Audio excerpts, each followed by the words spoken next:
Bonjour, je répondrai à vos commentaires tous les 15 jours, le dimanche, dans une vidéo à 16 heures. N'hésitez pas à me poser des questions. À bientôt.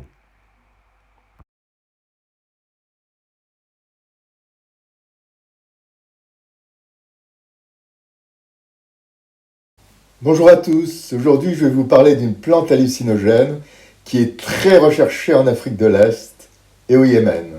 C'est le khat. Pourquoi je vais vous parler du khat? Parce que la vente de cette plante génère de tels revenus que les chefs de guerre yéménites et somaliens, islamistes ou autres, peuvent acheter armes et munitions pour leurs milices et donc continuer les guerres qu'ils ont entamées. Il se trouve que j'ai remonté toutes les filières du khat, du cultivateur au consommateur.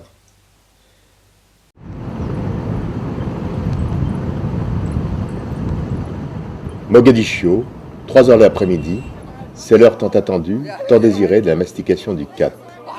La seule évasion vers un autre monde pour ces miliciens qui depuis 12 ans se battent entre clans rivaux. Ce sont devenus des esclaves de cette drogue qui est abondamment distribuée par les chefs de clan à leurs milices. Moi, pour avoir du khat, je suis milicien. Je suis devenu milicien et je me bats. They will do whatever they want. They take the property of the people. They're looking for how to get only the khat. Pour cela, nous allons partir au Kenya, qui est avec l'Éthiopie, l'un des principaux pays producteurs de khat. Nous voici donc dans une plantation. Une plantation de khat à 400 km de Nairobi. Il est 16 heures, c'est l'heure de la cueillette.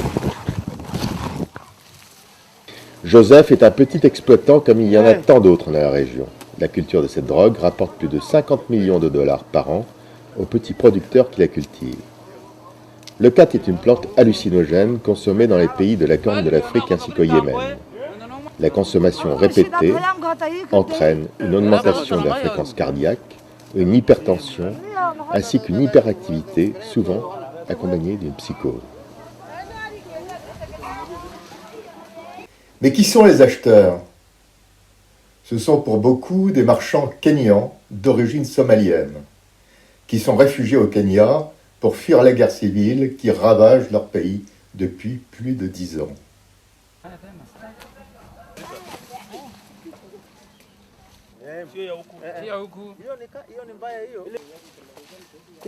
Y a-t-il beaucoup de marchés de khat autour de votre propriété? We have Mutuate, Kaelo, we have Lare, and the other places of Mawa, those interior, Adero, and whatever. One day alone, here in Kaelo, we sell almost 10,000. 10,000 yes, 10,000 kilos a day. Yes, in this market alone. The buyers and the exporters, those are mostly from Somali origin, and all others who are concerned in the market. Les petits acheteurs somalis ne sont rien à côté des sociétés qui se sont créées à l'aide des chefs de guerre et qui sont plus ou moins licites, bien entendu, qui achètent en gros.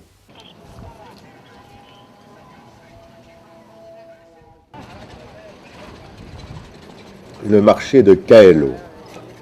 Tous les petits producteurs arrivent avec leurs récoltes. Ici, on ne fait que livrer les importateurs qui se font discrets. Les Somaliens n'interviennent que dans l'enlèvement des marchandises qui partiront vers leurs ateliers de Nairobi pour y être ensuite empaquetés et préparés pour le transport aérien. Il faut donc préparer la marchandise qui partira ensuite vers des pays comme la Somalie. Mais pas seulement la Somalie, puisqu'il y a des gros transporteurs qui partent vers l'Europe et les communautés somaliennes de Grande-Bretagne et des Pays-Bas. Incroyable. La distribution du khat est difficile, car la nature même de cette drogue nécessite des moyens d'exportation rapides. En effet, la sève du khat perd ses propriétés hallucinogènes 24 heures après la cueillette. Les Kenyans voient également d'un très mauvais œil le blocage des prix de l'herbe par les gangs somaliens. We make a lot of money, but there is a problem. There's a problem with the main buyers. They have monopolized the trade. There is a monopoly in this trade. The Somalis have overshadowed the Merus. Ces sociétés d'import-export, si elles n'ont pas comme unique actionnaire les chefs de guerre somaliens, leurs capitaux sont tout de même aux mains des principaux clans qui leur ouvrent tous les accès aux aéroports de Somalie, quelle que soit leur appartenance, Somalie, qui reste le plus grand acheteur de la région.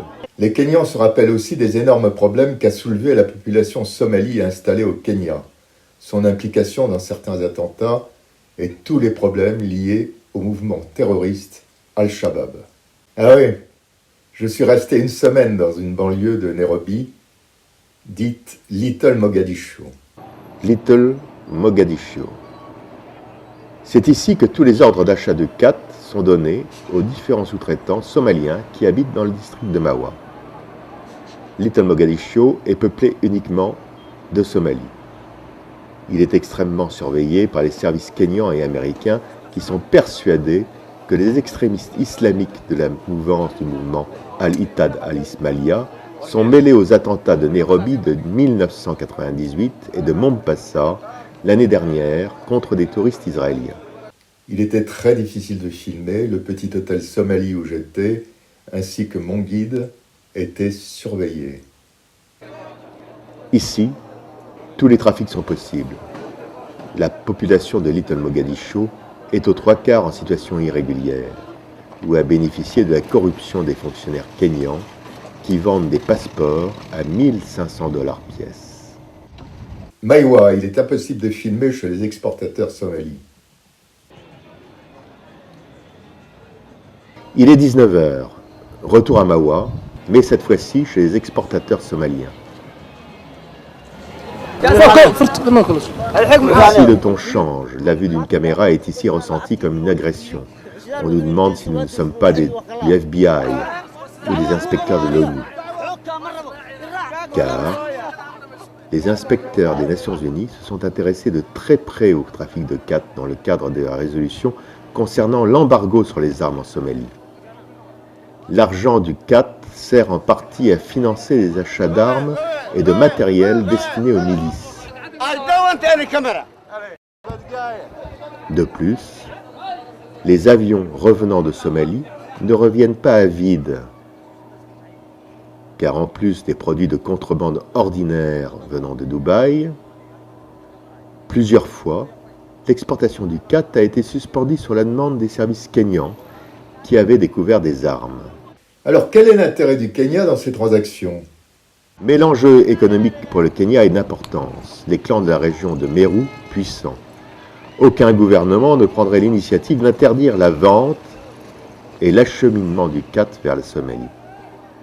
Nous essayons de filmer en planque le chargement de la drogue dans les avions, en partance pour la Somalie. En vain.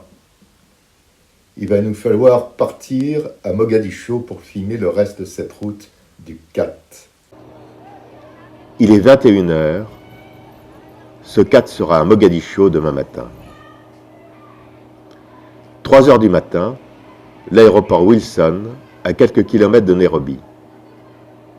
Les colis sont pesés et transportés dans de petits bimoteurs capables d'atterrir sur des terrains de fortune.